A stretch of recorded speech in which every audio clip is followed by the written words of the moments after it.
Yo, ladies and gentlemen, welcome back to the channel. Now, today I'm back with another Path of Exile 2 video. Now, just got done watching, you can see in the background behind me, this was a Q&A session for the Korean Path of Exile channel, because obviously, if you didn't know, Path of Exile 2 is being released also in Korea. It was available in Korea for Path of Exile 1 as well. So they had an interesting Jonathan's going around the globe, man. Every time I see lately, there's a new interview here. Jonathan is like super busy. This went on for about an hour and 20 minutes or so. A lot of talk, a lot of questions. This translator here on the right done a great job, because obviously they're speaking in Korean. They're then translating it for Jonathan, and then he is then translating what Jonathan is saying for the Korean audience. So hats off to this guy. What a legend. But yeah, anyway, like I said, really informative. There was obviously some information, and there was many questions. I've taken notes and taken down a lot of questions, but there's obviously others. So what I will do is I'll leave the link to this actual full stream in the description down below. So feel free, if you've got a spare hour and 20 minutes or so, to go ahead and watch the full thing. I highly recommend it. Really good. I love the energy that Jonathan brings, and I love the energy that the Koreans were bringing for this one as well. They're very hyped. So anyway, without further ado, I'm gonna give you a breakdown of the important stuff that I think is important, and hopefully you do too. So yeah, without further ado, let's get into this. So during this Korean live stream Q&A, one of the questions that I want to talk about, first question I've got for you is, Jonathan was asked, so how close is PoE 2 right now to your, perfect image? If you could give it a number or a percentage. And he's basically answered with, I would say that it's very close, maybe around 90%. We just need to get all of the content ready to keep everyone, wanting to keep playing. And this is what I loved. I couldn't stop laughing when I was watching this. He then went on to say, to be honest, the next best ARPG is PoE 1. So we need to be able to keep up with that in terms of content. So basically what he's saying here, the only competition that he sees is basically PoE 1. Any other ARPG, he doesn't see them as competition, which I think is brilliant. I love that. I love that energy. And yeah, this is why I love GGG, and Jonathan is he's a legend for that. Number two, people have noticed that there are a lot of things that overlap. So a lot of content overlaps from PoE 1 to PoE 2. Is this something that will always happen, or will you break off into, separate development trees? The answer for this Jonathan gave was, there will be some amount of sharing. So for example, we made a city in PoE 2 Act 4, which is called King's March, and we decided to then make a league for PoE 1 that told the story of how that city came to be. But in general, the systems are quite different, so we wouldn't be able to just simply take from PoE 1 or PoE 2 and just like move them across. So that's very interesting as well. I like that. I like the idea that there are certain, stories and lore that they're going to be able to move, either from PoE 2 to PoE 1 leagues, or obviously take from PoE 1 and bring into PoE 2. But that's not all that they want to do. So, but they're not just going to keep on doing things like that, because they simply can't do that for everything. So I think that's really interesting. Now, question 3 I've got here written down is, Mirror of Kalandra going to be in PoE 2? And is there any other items that are close to that? Firstly, yes, the Mirror of Kalandra is going to be in PoE 2. And then secondly, they hope that we will enjoy finding some of the unique items that they have basically made in the game. Now, he didn't want to be too, he doesn't want to spoil things basically. So he kept it quite brief and quite short, which is fine. Now, what is the timeline for the updates during the EA?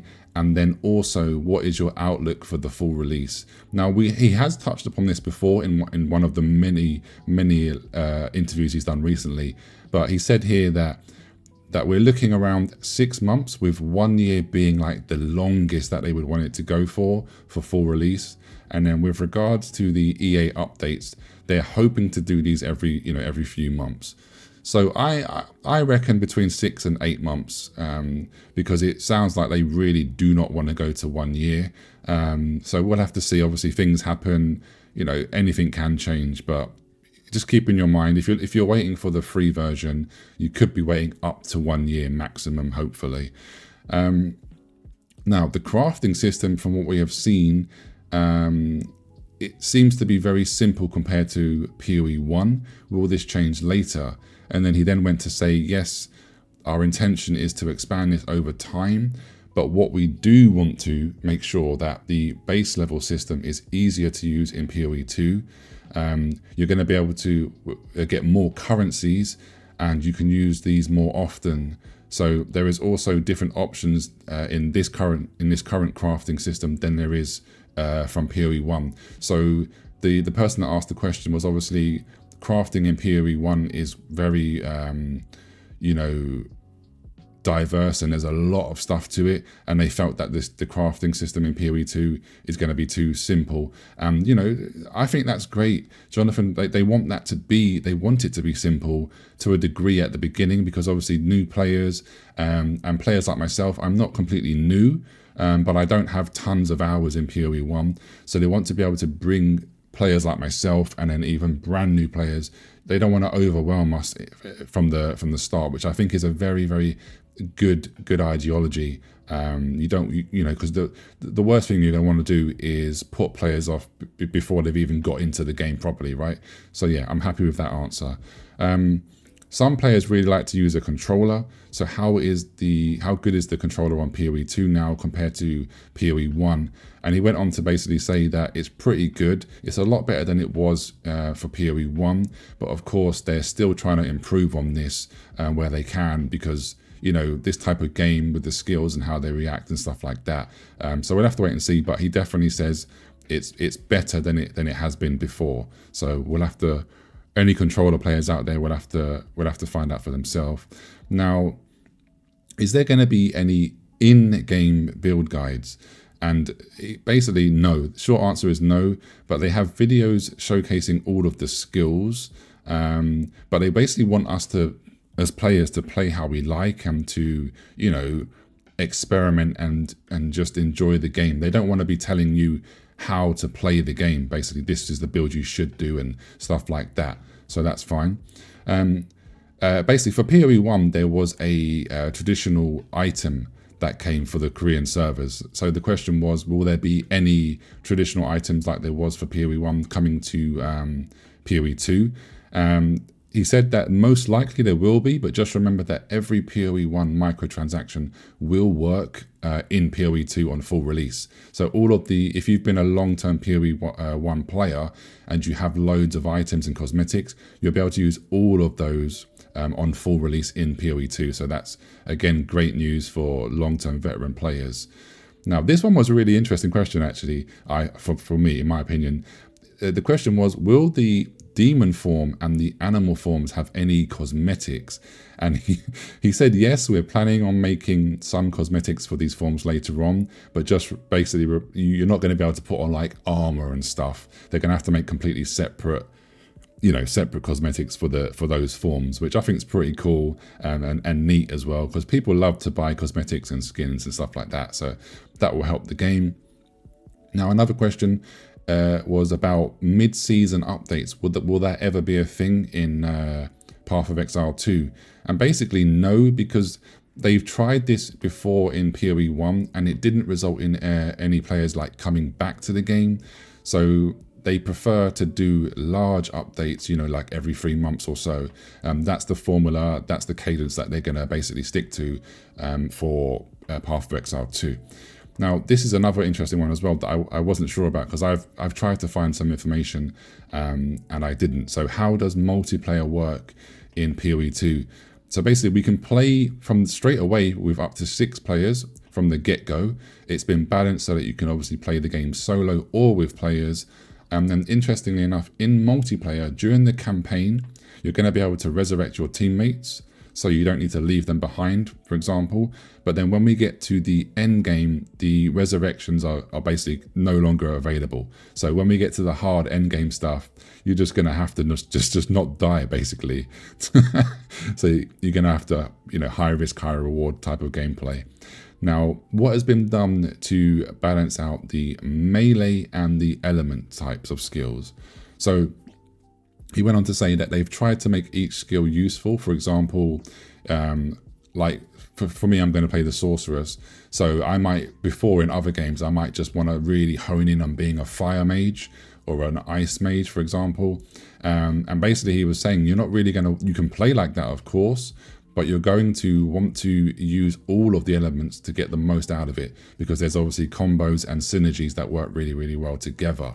But what he did say was melee skills are going to be, they're very strong. And you get the payoff for being close to the enemies in melee range. So basically, normally like magic spells and stuff like that, normally range classes in most games are normally the strongest compared to melee. But it's looking like in PoE 2, it's looking like melee is going to be pretty damn powerful. So we'll have to wait and see. Is there going to be any plans to have like a lore wiki in the game? And the answer was they've basically aimed to do a better job at storytelling in PoE 2.